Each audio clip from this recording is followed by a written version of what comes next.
आइए आइए आइए। Good afternoon sir. नमस्कार नमस्कार, बैठिए बैठिए थैंक यू बैठिए सर। बैठिए।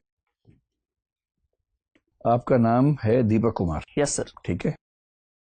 आपकी उम्र क्या है दीपक? सर 23। 23 ईयर्स के हैं आप। बहुत बढ़िया। अटेम्प्ट कौन सा है ये? सर दूसरा। दूसरा अटेम्प्ट। गुड। बहुत कम उम्र में जो बच्चे यहाँ आते हैं हमें लगता है कि उनको तो निश्चित रूप से प्रेफरेंस मिलनी चाहिए। अभी आपसे बात करके देखते हैं। 10 राज्यों में पूरे देश को बांटना है। आपके अनुसार ये 10 राज्य अब क्या होंगे?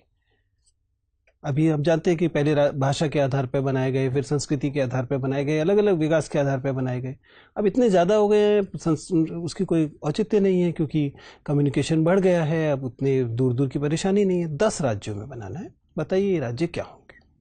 सर वर्तमान समय को देखते हुए तो राज्य का एक जो संकुचन है वो किया नहीं जाना चाहिए, अगर लेकिन फिर भी मुझे मौका मिलता है, अगर मुझे ऐसी शक्तियां मिलती हैं कि मुझे एक सभी पूरा राज्य, नक्शा दोबारा से रीड्रॉ करना है। बताइए क्या कर रहे हैं? तो सर मैं भौगोलिक आधार पर राज्यों का विभाजन कर सकता हूँ sir. Very good.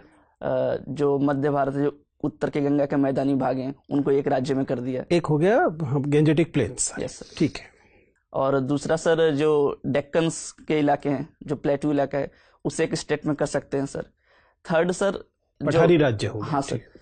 Third sir जो हिमालयी राज्य हैं ठीक उन्हें एक तरफ कर दिया जा सकता है, और जो नॉर्थ ईस्ट के राज्य हैं, जो छोटी पहाड़ियां हैं, उन्हें सर एक राज्य में पिरो दिया जा सकता है। ठीक है। और सर उसी के अंतर्गत जो राज्य का विभाजन है, जो विभिन्न संस्कृतियों के एक छिटपुट तरीके से हम कर सकते हैं, ताकि राज्यों की संख्या बढ़ाने से जो केंद्रीकरण है वो हावी न हो, एक विकेंद्रीकृत स्वरूप सामने आ सके सर। चलिए कोई बात नहीं। रावण के कुछ नैतिक मूल्यों के बारे में बताएंगे जिसको जीवन में अपनाना चाहिए? सर रावण ने भले ही एक स्त्री का हरण किया, लेकिन बिना उसकी अनुमति के उसे छुआ तक नहीं। ये उसका नैतिक मूल्य का सबसे बड़ा उदाहरण है सर। मतलब कि अपहरण कर लो, छुओ मत। नहीं, एक उसको अगर उसका वश चलता तो वो अपहरण करके कुछ बलपूर्वक कार्य भी कर सकता था, लेकिन उसने अपने संयम को दिखाया। तो इतना ही नैतिक था तो उसको पूछकर ही ले जाना चाहिए था कि चलना चाहती हो कि नहीं। जी सर, जरूर ऐसा करना चाहिए था। कुछ और? दूसरा सर, जो एक उसे ज्ञानी माना जाता है, एक वो भी सर कहा जा सकता है सर इस अच्छा धर्म में। ठीक है। ये गोंड भाषा जो होती है ये किस परिवार की है? मतलब ह्यूमनाइड के बारे में सर, शायद ऑस्ट्रोलाइड है सर। ऑस्ट्रोलाइड है, द्रविडियन है, आर्यन है? किस परिवार की भाषा है? कैसा लगा आपको इंटरव्यू देके? सर एवरेज रहा सर। एवरेज रहा? यस। अब जैसे एवरेज रहा, ये खुशी की बात तो है नहीं, दुख की बात है, लेकिन आप इस पर मुस्कुरा रहे हैं। क्यों मुस्कुरा रहे हैं इस पर आप? सर अब अच्छा लग रहा है सर ऐसे इंटरव्यू देखे, बट रिजल्ट शायद एवरेज रहा। आपको क्या किसी ने सलाह दी है कि मुस्कुराना है बहुत ज्यादा इंटरव्यू में? नहीं सर, ये प्रकृति है सर मेरी। थोड़ा सा नियंत्रण कीजिए। देखो, आपकी एंट्री बहुत अच्छी है, आपकी ड्रेस बहुत ही शानदार है, बहुत सुंदर आप दिख रहे हैं, कहीं कोई समस्या नहीं है। हो सके तो सॉक्स चेंज कर लीजिएगा, ब्लैक पहन लीजिएगा। देखो दीपक, आप ना जिन प्रश्न के उत्तर आपको आते हैं, फैक्चुअल वाले प्रश्न, उसमें तो आप बहुत बढ़िया जवाब दे रहे हैं। जहां नहीं आते हैं वहां आप सॉरी बोल रहे हैं। सॉरी आपका, मुझे ऐसा लग रहा है कि ठीक है, बस थोड़ा सा गति कम कर दीजिए। प्रश्न सुनते खटाक से सॉरी बोलते हैं, लगता है कि आप सॉरी ही तैयार करके आए थे कि बोल के दिखा दूंगा सॉरी, ऐसा ना लगे बस, है ना। थोड़ा सा गैप लेके ये लगे कि आप कोशिश कर रहे हैं याद करने की, फिर सॉरी बोल रहे हैं, ठीक है। अदरवाइज सॉरी आपका ठीक है। तीसरा है कि आप जो कहते हैं कि मैं अनुमान लगा सकता हूं, वो मुझे अच्छा लगा कि मैं जहां नहीं आता आप कह रहे कि सर मैं अनुमान लगा सकता हूं, तो आप अच्छा लगा रहे। बेशक अनुमान गलत हो जाए, जब कह दिए कि अनुमान है, गलत हो गया तो कोई दिक्कत है ही नहीं, आप अच्छे तरीके से कर रहे हैं। अच्छा, एक अच्छी बात यह भी है कि एक इमेजिनेटिव सवाल सर ने पूछा, कुकिंग, मान लीजिए अगर आपका जीवन ऐसा है तो आप क्या हैं, मसाला क्या है, वो आपने बड़ा अच्छा जवाब दिया, जिसका मतलब है कि सोचने की क्षमता आपकी अच्छी है। क्या आपको इस क्वेश्चन का पहले से आइडिया था? नहीं सर, तुरंत तुरंत बनाया सर। ठीक है, तो अच्छा बनाया।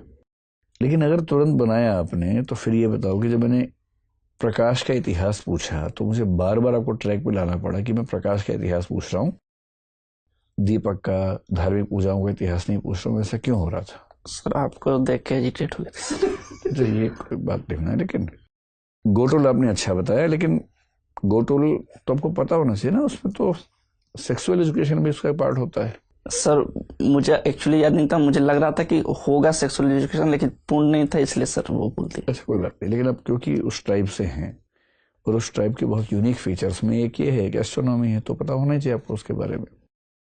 अब एस्ट्रोनॉमी का जिक्र आने पर आपने कहा कि उसकी क्लॉक अलग तरीके से है और वो पृथ्वी की गति के अनुसार है, और पृथ्वी की गति कौन सी है आपको नहीं पता है।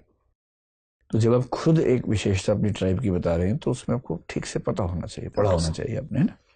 फिर ट्राइबल पॉलिसी ऑफ इंडिया जो है वो आपको पता होनी ही चाहिए, उससे बचने का स्कोप ही नहीं है। किसी भी एंथ्रोपोलॉजी की किताब को उठा लीजिए, इंडियन एंथ्रोपोलॉजी की, उसमें ट्राइबल पॉलिसी पे अच्छा चैप्टर मिल जाएगा, उसको ध्यान से पढ़ लीजिए। फिर भोजपुरी फोक म्यूजिक वाले प्रश्न में टालो मत, बात को एक्सेप्ट करो कि हाँ सर, इन सभी राज्यों में जैसे समाज का सोचने का तरीका है वैसे उसके गीत में आता है, क्योंकि लोकगीत तो आमतौर पर मनोरंजन के लिए बनते हैं।